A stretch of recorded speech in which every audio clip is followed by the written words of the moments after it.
attendance today. Today is October 7th, 2025. We are doing a NEMSIS training today. If you have questions that you or comments that you'd like discussed or answered during the training, please make use of the question and answer window. If you take a look, there should be a button that says Q&A, or you should have a button that is three dots on top of themselves, and you should be able to click in there and see that there is a Q&A function. We let all of the questions through. There's no moderation of the questions. We're just utilizing that instead of the chat feature for now. If you want to be notified about this and other NEMSIS related training, monthly calls, releases, other news from the NEMSIS TAC, please make your way over to the NEMSIS TAC website at nemsis.org. And in the upper right hand corner, you will see a red, or actually, we've changed this now. So here's a little bit of an announcement. You will see either now or near future, go ahead and open a help ticket. At the very bottom of the page, you will see an open a help desk ticket.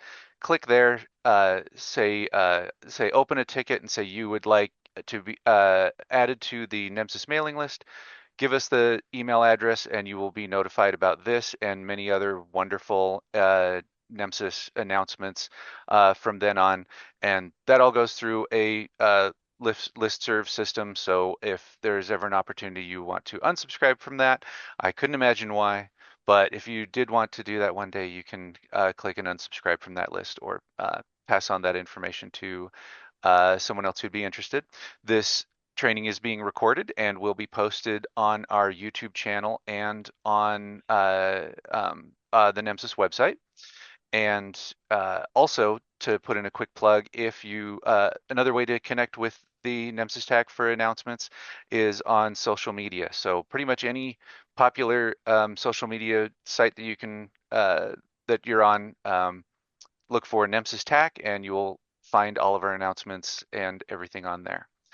So that's enough of the introduction stuff. Let's introduce our training for today. So this training is for training. This training is for EMS professionals who work with NEMSIS custom data elements, and Randall Eimerman, who is NESEMSO's NEMSIS liaison, is going to lead the session and explain what the custom values are, how they're used, and where to find helpful guides on the NEMSIS website. And he'll also walk through the National Custom Element Library and explain how the NESEMSO Data Managers Council reviews and manages custom elements. Thank you so much for taking the time today, Randall. Go ahead and start whenever you're ready. All right, thank you very much, Chris. Like you said, I'm Randall Eimerman, NESEMSO's NEMSIS liaison, and we're just going to cover some few topics today on the custom data elements. So today we're going to learn what are custom elements, how are they used, where to find helpful guides on the NEMSIS website. We're going to review the National Custom Element Library, review the Custom Element Library for the states, understand how the NESEMSO Data Managers Council reviews and manages custom elements, how to implement custom elements in their systems, and National Custom Elements becoming part of the official NEMSIS standard. So first, what are custom elements and values? So custom data elements and values are developed through collaboration with NEMSIS stakeholders. They are provided for states and territories and EMS software vendors to support standardization and consistency in data collection. The ability to add elements and values that are not part of the current national data standard is crucial in responding to the ever-changing environment of EMS. The ability to put in a custom element allows the data collection to be specific to the state's needs, but it should be done with great care and consideration to the data collection burden on the EMS clinicians. So custom elements are sometimes necessary to transmit information in NEMSIS XML document that cannot be handled using existing NEMSIS data elements. The state data set provides a mechanism for states to define custom elements to be implemented in both the DEM data set and the EMS data set documents. Three options here include adding a data element, extending an existing NEMSIS data element, and creating a correlated group of those custom data elements.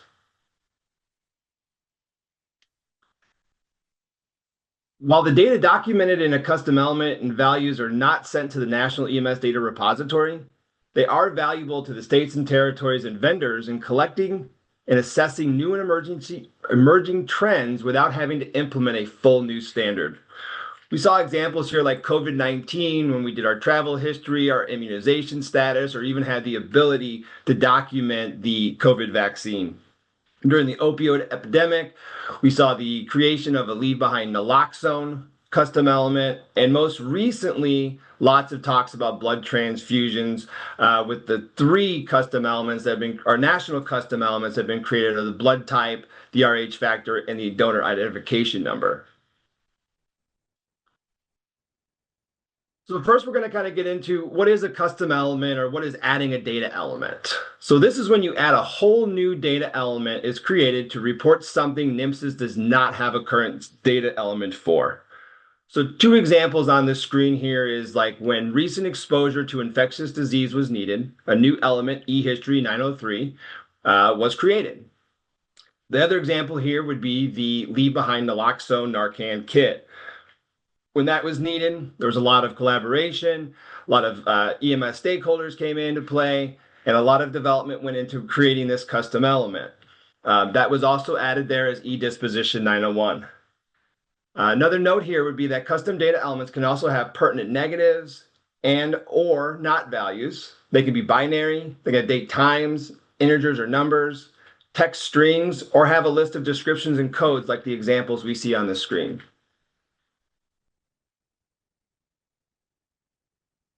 The next example here that we're showing is, extending an existing NEMSIS element. And so that's when we already have an existing NEMSIS element and we wanted to add some field values to give some additional choices or details. On the screen here, we have two examples. One is the e-medications 08 and the e-procedures 07. You can see that syncope was added here as a custom value for both existing data elements. An example we have here too about creating a correlated group. This is like a custom group is developed when multiple custom elements are put together within a specific group to paint a complete picture of the data being collected. A custom group is only necessary though when creating a group of correlated elements that can repeat and that cannot be fit into an existing group. Each of the elements within the custom group would need to go through the new custom data element process and then be grouped together within the custom configuration section. So here on my screen here, we have sort of our data dictionary here for our e-medications. And most recently with e-medications 905, 906, and 907, those were custom elements that were created individually and then grouped together to form that pattern. Just a quick reminder for everyone, when you're building out a custom element, we really want to consider the impact that the EMS agency, the EMS clinicians can face. There's software updates, there's time and effort it takes for the vendors in your states to complete these custom elements, and there's even changes to the DEM or EMS data set. Each of these impacts will be discussed in a custom data element guide in the future, but this is just a very important slide to recognize that anytime we make a change, there is a large impact. There will be a timeline for these things to appear, and it won't just be instant.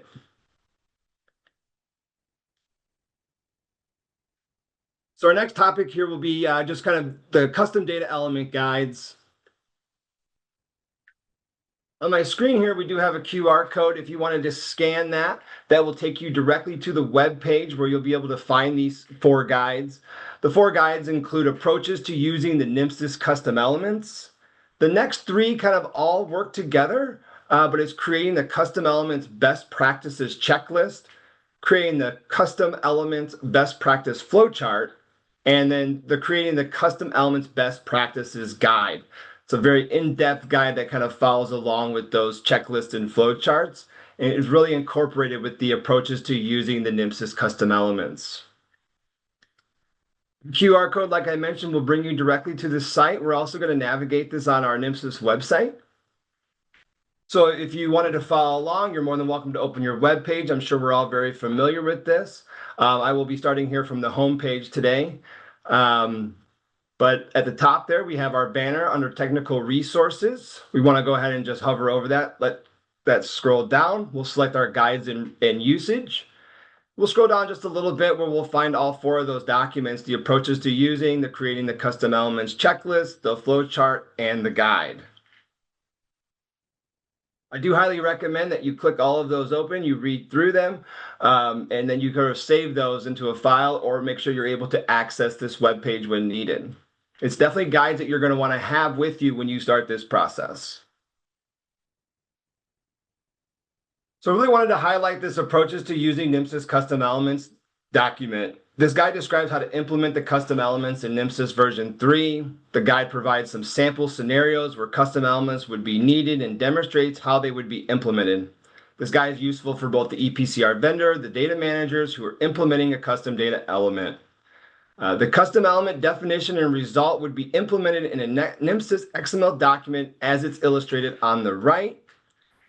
And when no existing NEMSIS data element fits the need, the custom element structure can be used to implement custom elements in a standardized way to minimize the development cost and variability between the products.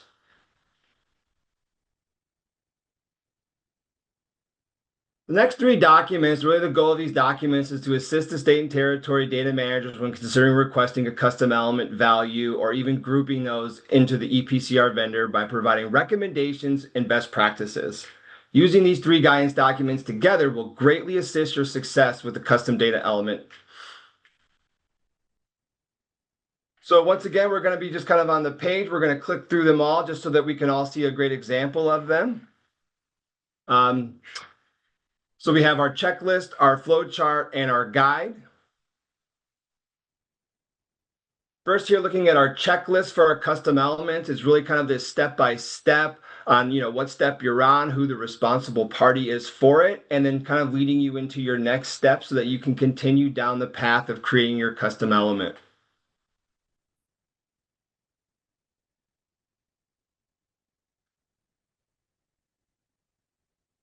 Be one moment for it to change. This next one here is that flow chart for the custom elements. You see a lot of yes, no's, boxes to read, and you can just sort of follow the flow chart. It's really trying to help you identify the different resources and to make sure that there's not already a custom element that's been created. So as you're kind of going through this, the yes and the no's will continue to lead you down the path and let you know who you need to contact. And then this is a larger document that's creating a custom elements best practices. You can see that there's a lot of detail in here. It explains a lot of the same items that we've covered. It shows you the impacts that it could take to the EMS agencies, the vendors, to the DEM and EMS data sets. Describes the different adding the elements, adding just the field values, how to group them. And as we continue to get further down, we have some examples. And then finally, we'll kind of get to this portion where it's like, how do I, or what if customization is necessary? And then it'll kind of help walk you through that same process following that flow chart.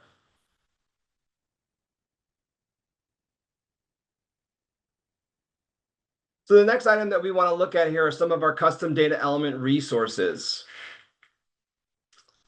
So we have on our NEMSIS website a national custom element list. We have the custom element library map. There's 3 PDFs on there that are very informational. One is for the infectious disease national custom elements, immunization and vaccination national custom data elements. And there's also some stuff for the 2021 trauma triage criteria. And it has a really great examples there on how to change your codes or map them or what work needed to be done for those.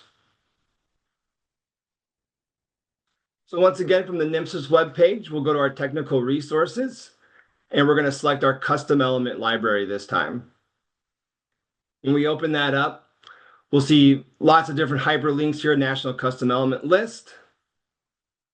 By selecting that, we can see that at the top we have 40 custom data elements. Some of those are field values, additions, and some are complete data elements. On the left-hand side, we have like a legend where you're able to click and look at the custom configuration. And then as we move over to our more of our right side of the screen, we see that we have, like, for example, eCrew 901, where it gives us the data element number, and then the crew member national EMS ID, which would be the element name. As we run through, we do see that there's quite a few of them. It's under vitals, medications, there's some for disposition, and we also see towards our bottom that we have some for our demographic data set. I'm going to select one here real quick, which is just eMedications 906, which is one of our more current custom data elements, and just sort of highlighting here that there is a definition and shows you kind of how that is grouped in there with those other medications. So to get more detail on each one of these custom data or national custom data elements, you can simply select the link and it'll open up and sort of look like the normal NEMSIS data element.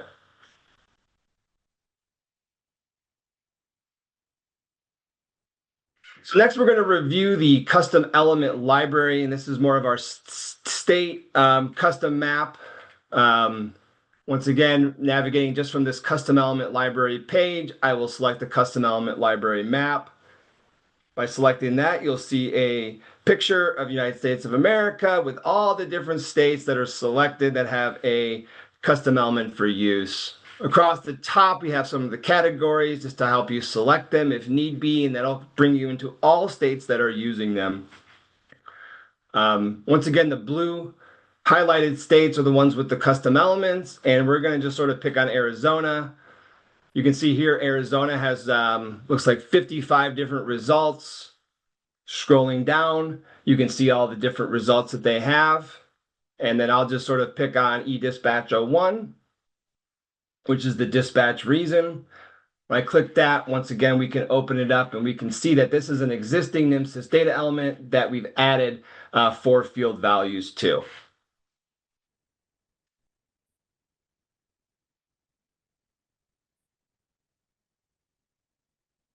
Another way to search this as well is at the search bar at the top. You can simply start typing in the data element, and those data elements that are in this list will start to appear.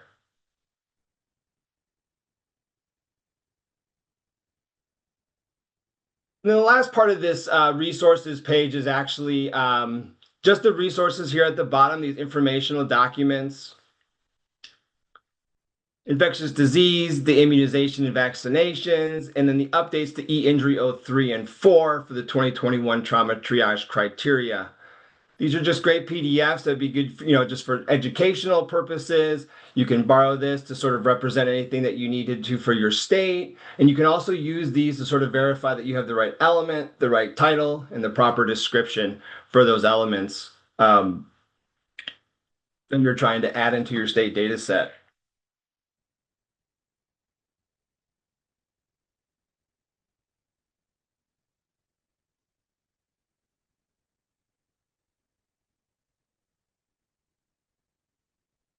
And the last one here was just the updates for the 2021 guidelines. Here you can see that there's an action that needs to be taken, updates to the codes or descriptions. There's one for e-injury 03 and one for e-injury 04.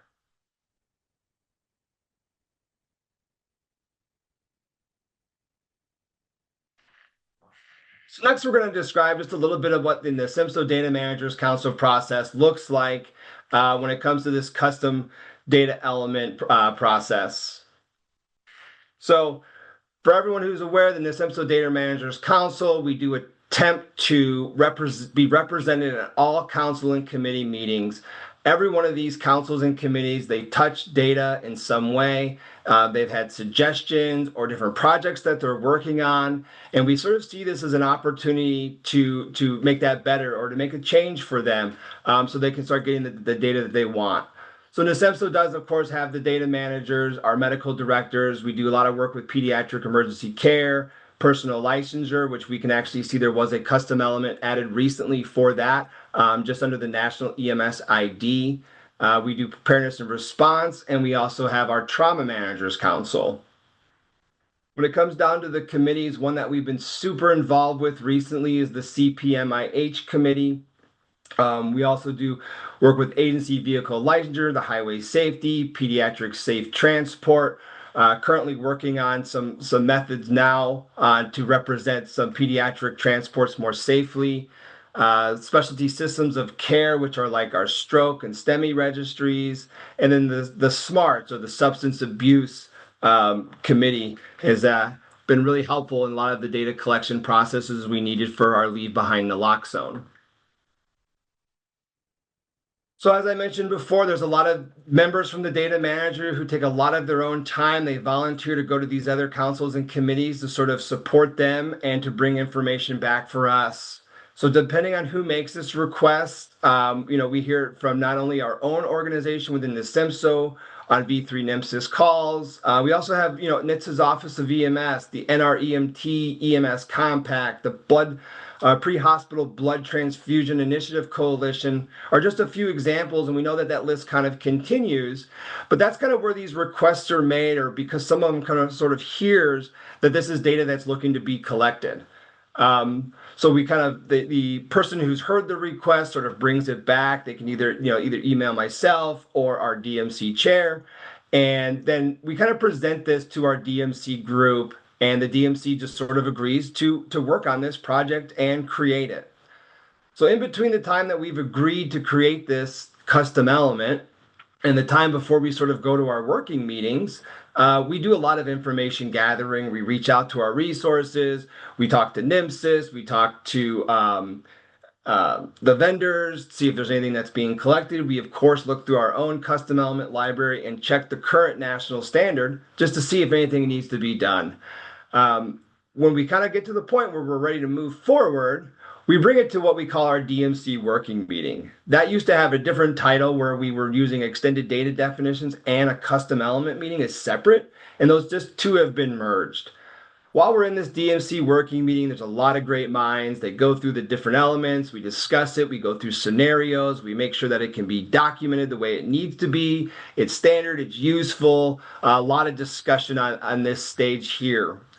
Once we kind of approve it from the DMC working meeting, then what we kind of move into what we call our DMC business meeting.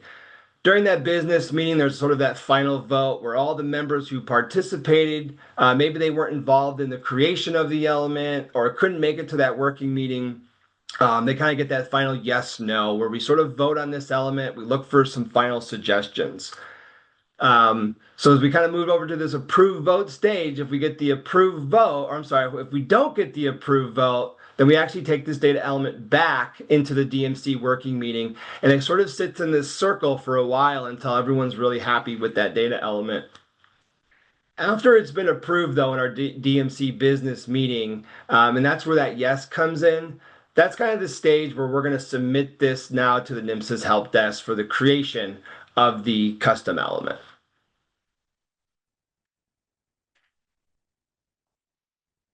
So next was just a quick overview on kind of how to implement these custom elements. Data Manager Council is not the only way to create a custom element or working through the NEMSIS organization. There's lots of EMS stakeholders that are involved. We have them on our V3 implementation calls. They have EPCR vendors who support them and offer them assistance. And then obviously NEMSIS has a state support team to sort of help answer those questions. The reason that I sort of put this slide up here was, it's recommended that the state data manager discusses custom elements needs for your state or territory as much as possible. The necessity of the customization and to have the opportunity to hear ideas on moving forward with the customization. Some opportunities for discussion are the NEMSIS TAC V3 implementation call, the DMC call, and obviously the other stakeholders can kind of share the best practices and customization for those states. But that's why I kind of highlighted, put that state data manager up there. It doesn't really matter who's making that request or who we're conversating with. The state data manager really needs to be involved.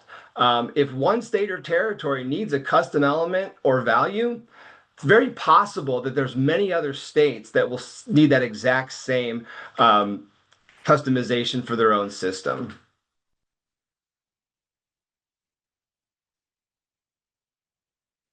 So this slide here is just sort of representing when we go to make our custom data element, we really need to use our guides and our resources that are provided by the NEMSIS TAC. And we really want to make sure that we're engaging with our EMS stakeholders, our NEMSIS TAC state support, our state data manager, and the EPCR vendors. This is an opportunity for us to all be able to communicate and make sure that this process is done properly. These guides should be readily available to you while you're implementing a custom data element or value. As many of these as we've worked through in the Data Managers Council, we still reference these documents to make sure that we're following the proper steps. This is just a little quick highlight of sort of the custom element development process timeline. I had mentioned earlier that we don't want to think we're just going to create an element, we're going to discuss it, and tomorrow we're going to see it there. It does take a little bit of time. This brief timeline here is kind of represented. The state vendor is ready to publish the state data set. The schematron changes would be required if the rules apply to a custom element. The state vendor completes the state data set and the EMS or DEM data set, schematron if required. That could take up to 90 days. Once that process happens, they submit their updated resources to the NEMSIS TAC with the list of their changes. The NEMSIS TAC submits a file reviewed for structural validation. That takes about 1 business day. The NEMSIS TAC to update the resources on the state page website. Validated file and list of changes being posted to the state page on the NEMSIS website. That's about another day as well. And then the EPCR vendors obtaining the updated resources or having the most current version of the state data set, once again, kind of takes up to 5 business days. Steps 2, 3, and 4 seem rather quick and can be done in about a week. But then we get back to step 5, and that's where the EMS agency or EPCR vendor implement in the local software. The user interface has additional values or elements for the providers to utilize, and that could once again take up to 90 days.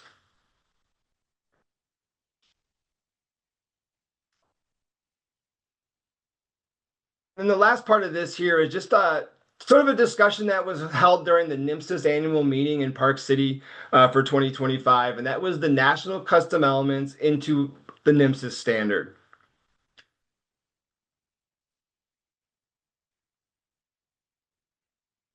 So national custom elements are just custom element configurations that have been published by the NEMSIS TAC as a result of a consensus process. They don't really have any impact until at least one state decides to adopt them, which they do by adding them to their state data set. Custom element data, however, never flows to the national database, even if it's a national custom element.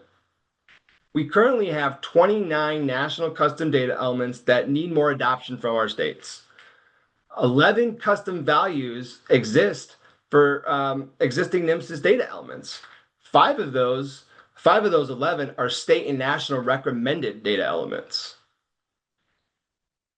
Putting a national custom element into the core standard as a new optional element would require a minor release. The standard becomes more permissive, meaning it allows reporting additional information that it didn't allow before without actually requiring it.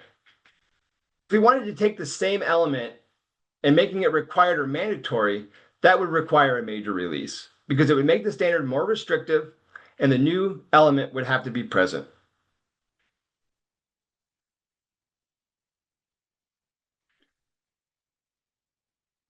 That concludes our training today for custom element use. Once again, referencing the website, the guides, the resources, working with your state data manager, communicating with your EPCR vendor will provide you with the most success here.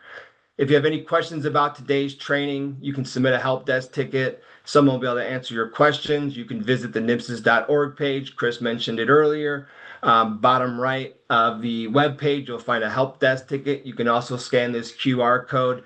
It'll submit a help or bring you right to the help desk ticket.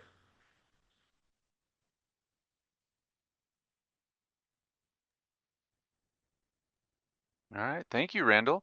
Hey, it looks like you've Tina Wright from Georgia would like to. Apparently, they were a part of the a group that worked on data definitions and would like to be involved again. So, if you get a, would that be best for her to put in a, trouble ticket and get that over to you, or you can take that from here? I can take that from here. Perfect. Wonderful. It's great to be able to refacilitate. So that is what Randall said there. Thank you very much, Randall, for all that information and for taking time to go over this today. If, like Randall said, if you have questions that come up after this presentation, you think about it later, and you have a question that we need to answer, please put in a help desk ticket. Help desk ticket is the best way to get in touch with the NEMSIS TAC all around. It goes into a central location. We get it to the person who needs who's best to answer the question and gives us a mechanism to be able to track and follow up and make sure that we've answered your questions as fully as possible. So thank you very much, Randall. I'll mention again that we do these trainings generally once a month, depending on if there's a holiday or the annual meeting comes and preempts the training. If you want to be notified about this type of training or other announcements from the NEMSIS TAC, please also put in that trouble ticket that we mentioned before, ask to be added to the mail list. If there's someone else who in your workplace who needs to be or in your organization that needs to be added to that mailing list, let them know. Put in that trouble ticket. We'll get them right on board. They'll get the next link for that because the link for the training changes every time that we have the training. And the V3 calls generally stay the same. So if you have a chance to if you have the link for that one, you should still be able to get into the twice monthly meetings there. I'll also again plug the social media for NEMSIS TAC. If you go to any of the major social media sites and search for NEMSIS TAC and click subscribe, you'll get notifications about things like this and other announcements from the NEMSIS TAC. Other than that, thank you so much for taking the time today. We know you always have a busy schedule, so thank you for spending the time with us today. Thanks again to our presenter, Randall. A big digital round of applause for him, and I hope you have a great rest of your day.